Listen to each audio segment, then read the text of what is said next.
せーの、こんにちは、ひまひまです。なんと皆さん、ひまひま、ついに退院しました本日、晴れて退院しましたということで、元気に戻ってこれたので、皆さん本当に本当にご心配をおかけしました。待っててくださって本当にありがとうございます。そしていろんなお仕事関係の皆様、急に休んでしまってごめんなさい。無事復活したということで、少しずつですが、戻ってね、頑張っていきたいと思います。第2章ということで、ひまひま、さらに頑張ります。よろしくお願いします。ということで、私が、急にね、復活したで、急に動画を始まってもいいんですけど、ただ一回、皆さんにどういう症状だったのかとか、ちょっと説明をね、する機会がなかったので、それを今日はこの動画で説明していきたいと思います。それでは、早速やっていきましょう。レッツゴー。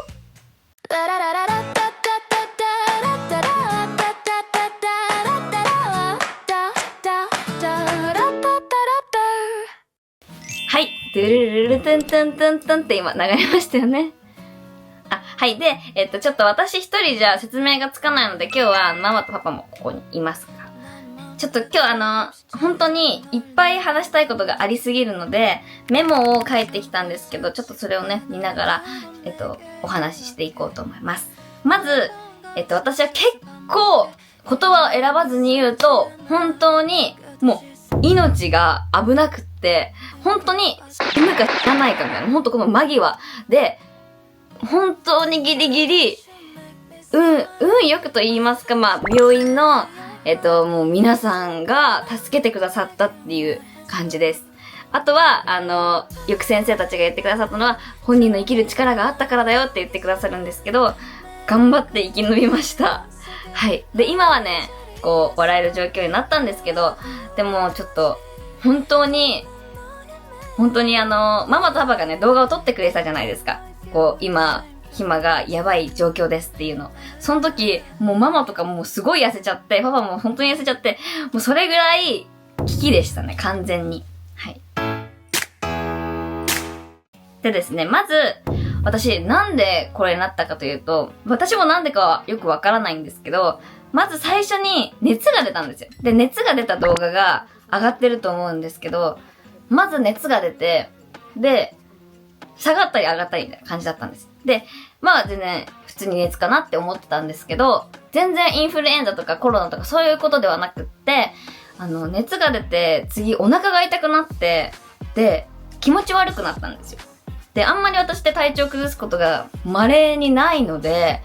なんでかなって思ってて、ただ、本当にお腹が痛かったんですね。今までとは比じゃないぐらい、いろいろあって、これはもう、普通のお腹痛いじゃないっていう現象が起きたんだよね。で、もう、一回普通の病院行ったんですけど、その時は私結構便秘気味なので、ただの便秘かなみたいな感じだったんですけど、もう便秘じゃないお腹の痛さだったので、もう大学病院の緊急外来に行ったんですよね。で、もう緊急外来も緊急なんですけど、ちょっと待たなきゃいけないみたいな感じだったんで、もうお腹が痛すぎて、もう、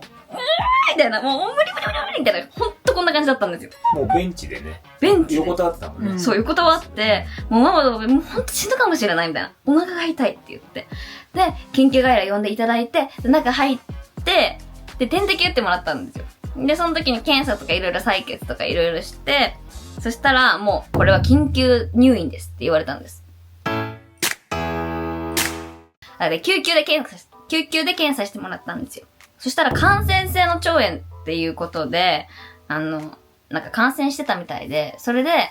もう緊急で入院です。救急で入院ですって言われて、で、すぐ入院したんですよ。で、その時に、それが3月の後半だったんですね。で、本当にイベント前。本当にね、それも皆さんにご迷惑をおかけしてるんですけど、それもね、延期ということで今度絶対にやるので、また今、ミーティングしてるんですけど。で、ちょうどそのね、何日か前だったんですよ。で、もうイベントもできないし、で、入学式が4月の最初ら辺にあったので、それに行けるかなっていう感じだったんですけど、先生曰く最初は1週間入院ですって言われて、で、1週間ぐらいなので、入学式までには間に合うと思います。間に合わせたいですね。みたいな感じだったんですよ。そしたら、最初入院したんですよ。そしたらまたそっからね、入院してる間に、次は、もっともっともっと、だんだん悪くなってっちゃったんです、体調が。で、そしたら、合併症で、急性の腎不全の一種を併発してしまったんですよ。なので、一個かかってるのに、また違うのにもかかってしまって、みたいな感じで、もう、何個も悪いのにかかっちゃったんだよね。そう。最初からでも、もしかするとそういう合併症にかかる危険性はあるかもしれませんってことは言われたの。うん。で、ただまあ若いから大丈夫じゃないかなみたいな感じだったんだけど、なっちゃったんだよね。なっちゃったの。で、その併発したやつとかが、もう本当に、先生とかは多分当初、あんまりそのママとパパを気遣って言ってなかったんですけど、本当になくなる可能性が全然あるみたいな感じだったんだよね。数パーセントみたいな感じだけどね。数パーセント。まあ、高めで 10% とか多分そんな感じだと思うけど。で、当時の私はですね、本当にきつかったんですよ。もう笑えないし、正直なところ、最初入院した瞬間らへんから、記憶が全部ないんです、私。で、その併発してからなんですけど、そのね、今までは言ってなかったんですけど、集中治療室っていうその ICU に入って、で、その ICU で2週間過ごしました。で、その2週間っていうのは、本当に長くって、ICU は、私以外は結構もう本当に、結構ご年配の方たちがいらっしゃることも結構多かったんですけど、私だけ残されてって、皆さん結構こう入れ替えみたいな感じだったんですけど、私だけ集中治療室に2週間いる状態だったんです。で、その時が一番ひどくって、で、ICU は携帯とかも何も触れないので、テレビしかない生活みたいな感じなんですよ。ただ、そんなテレビとか見る余裕がないぐらい、最初 ICU 入った時は私記憶がなくって、で、その間に、もうすっごいことがいっぱいあって、ちょっと、私記憶がないんですけど、パパとママは本当にちょっと説明してください。いや、もうね、まず第一段階として ICU 入ってしたことは、その首にね、そう、首にね、ここね、そう、この絆創膏貼ってあるんですけど、そこに管を通すっていうことをそうすると。で、そこからまあいろいろね、治療していくんだけど、その管がまず入るか入んないかみたいなところで、で、またね、この ICU の待合室っていうのはね、窓もなくて、ものすごいなんかね、こうもう病院の真っ白の部屋なんですよ。そう、そこでずっと待って、ママとね、2人で待って、30分、40分経ってから先生来て、いや、管通りましたと。まず第一段階、ね、超えられましたみたいなところでもう、俺ともう、パパとママも涙してね、はい、もう、助けてくださいみたいな感じで、ね、管を通して、そう。で、そこから、ICU 行って、そしたらね、まず最初にびっくりしたのは、まあ、もちろんその、機械の多さだよね。機械ね。もう、本当にいろんなところに管をつなげて、いろんな機械、私やっていただいて、で、まあ、例えば輸血だったりとか、血を入れ替えるとか、透析っていう、私腎臓の機能がすごく悪かったので、腎臓のね、その透析って多分、まあ、私調べてくださったら分かると思うんですけど、相当、何回も透析っていうのをやったんだよね。最初はもうずっと、24時間ずっと透析を何日間かやってましたよ。で、あと、まあ、点滴もあるし、輸血と、で足にはそのマッサージ機みたいにつけて、その血の循環を良くするのかな、ためのその、まあ、ポンプじゃないけど、多分ブワンブワン両足につけて、で鼻にも酸素をつけて、そう、鼻にもずっとも酸素シューシューシューシューシューシューつけて、もうそれが本当にきつくて、で一番ひどかったのが脳症なんですよ。もう記憶が全部飛んじゃったんです。で、MRI っていうその脳を取る機械があるんですけど、で、脳外科の先生にも見ていただいて、そしたらその脳がめちゃくちゃむくんでて、で、白い点みたいなのがあったんだよね。そう。で、それのせいで、私はもう幻覚と幻聴がすごく聞こえてきてて、本当にきつかったんです。なんか、もう、まあ、ママとパパは逆に言うと、私が、もうあれでしょなんていうの、変なことをずっと言ってるんですって。そうだよ。まず、手で、こう、目の前の手で糸を、こう、飛んでるような、そういう感じ。払うみたいな。ずっとこうやってやってるんです、私が。そうもう、なんか、目の前にもう、いろんな虫とか、いろんなのが見えるんですよ。で、ママとパパの周りがレインボーにこう、見えたりだとか、なんか、ずっと夢みたいなのを見てて、で、その夢もすっごいきつくて、一生こう、なんだろうな、工場みたいなとこに、ベルトコンベヤーみたいなのでこう、私が流されて、で、ここをガッて手とかを掴まれて、で、お前は死ぬんだって言われて、で、なんかもう、どっかに連れてかれそうになって、いや、私は死にたくないみたいなことを言ってるみたいなのを、ずっと見てるんですよ。で、気持ち悪いし、で、鼻シューシューしてるし、みたいな、もう、ほんと変な感覚なんですね。多分そういうのをでもね、口に多分出してる時もあったと思う。で、その時はもう完全に無表情、表情が一切なくて、早口で声が小さい。だから何回も、何ってこう耳を近づけて聞き返すこともあったし、家族旅行って最後いつ行ったっけみたいなことを言われて、お正月に鬼怒川温泉行ったよねって言ったら、また誰もいない方を向いて、3年前に鬼怒川温泉に行きましたとかって言ってるの。で、いや、ひまちゃん3年前じゃなくてお正月だよって言ったら、お正月に行きましたって誰もいない方を向いていて、多分それは看護師さんに家族旅行っていつ行ったのって聞かれた幻聴とか幻覚を見てたんだと思う。そうとか、本当に私が触ったアクセサリーとか、スマホとかが全部溶けていくとか、そういう幻覚を見たりだとか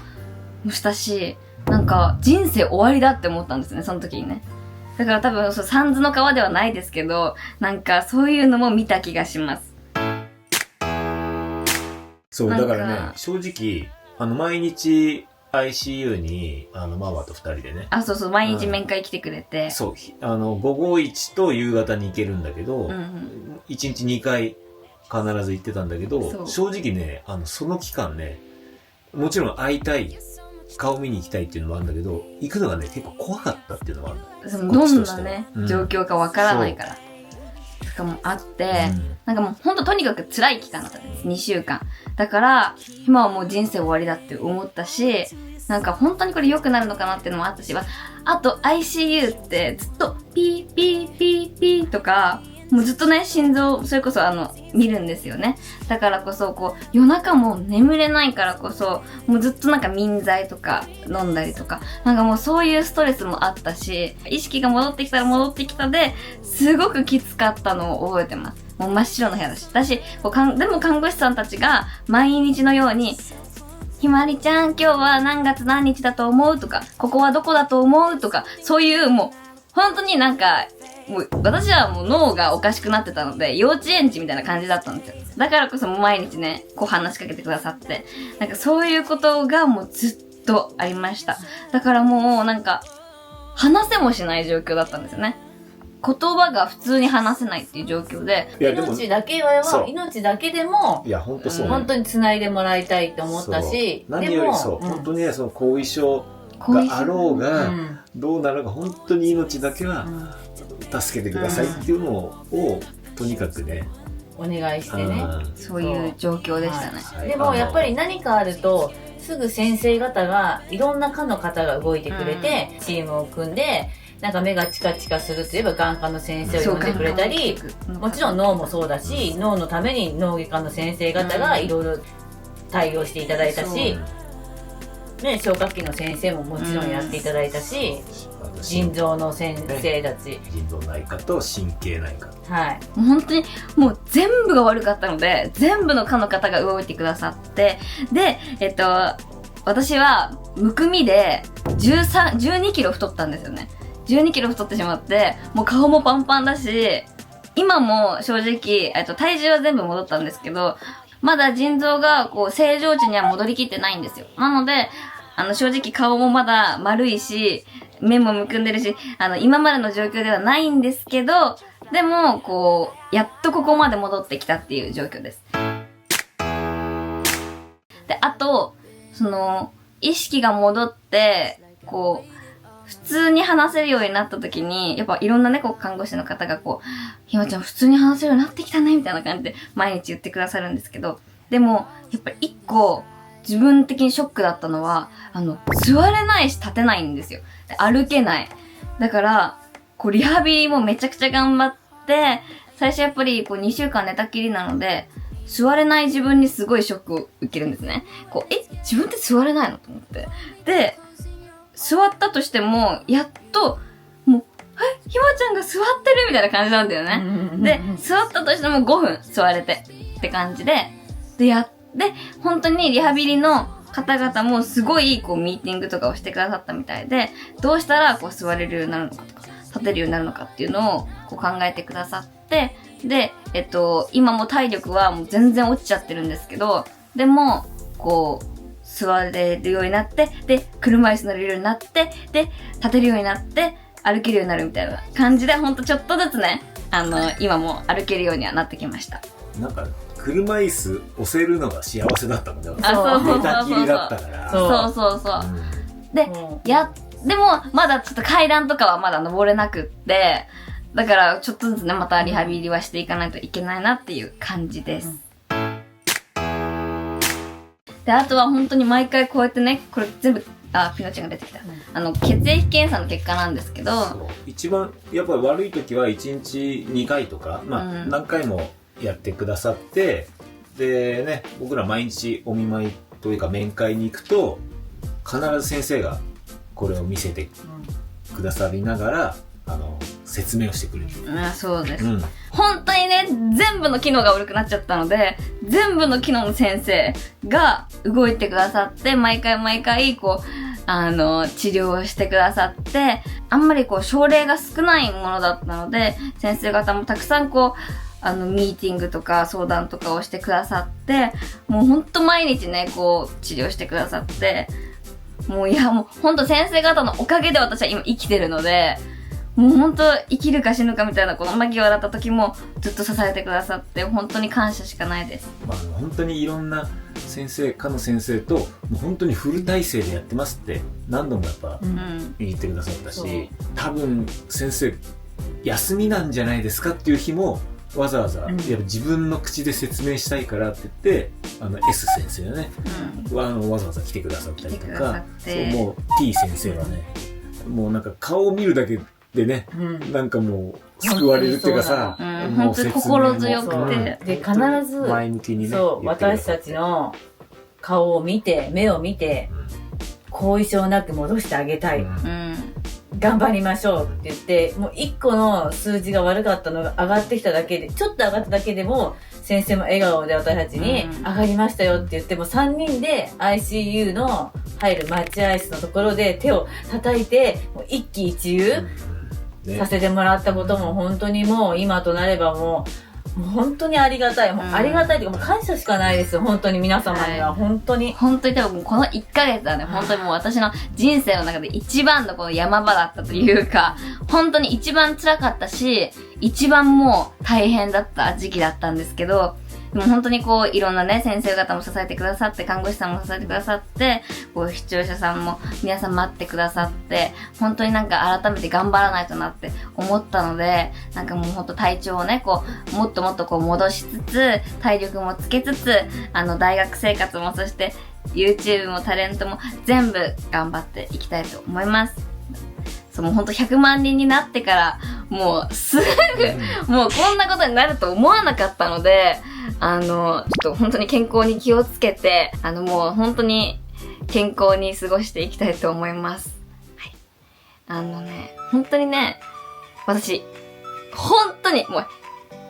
なんていうの、意味がわからないぐらい辛い体験をこうしたんです。脳内の中でね、いろいろあって。まあそれはちょっと今回はあんまりお話できないですけど、またいつかね、お話できる機会があればしていきたいと思います。そしてですね、面会もね、毎回来てくださったママとパパも本当にありがとうございました。支えてくださって。ちょっと私もね、よかったです。生きてて本当に。本当生きててよかった。もう、本当そのレベルの生きててよかったので、ちょっと命を大切に頑張っていきたいと思います。これでね、ひまひま元気になりましたということで、結構、こんなお休みすると思ってなかったんですけど、これから普通に動画載せていきますので、あと退院 Vlog とかも載せるので、ぜひ見てください。それでは、次回のひまひまチャンネルもお楽しみに。バイバーイ。ほんと皆さん、ありがとうございました。これからも第2章、頑張ります。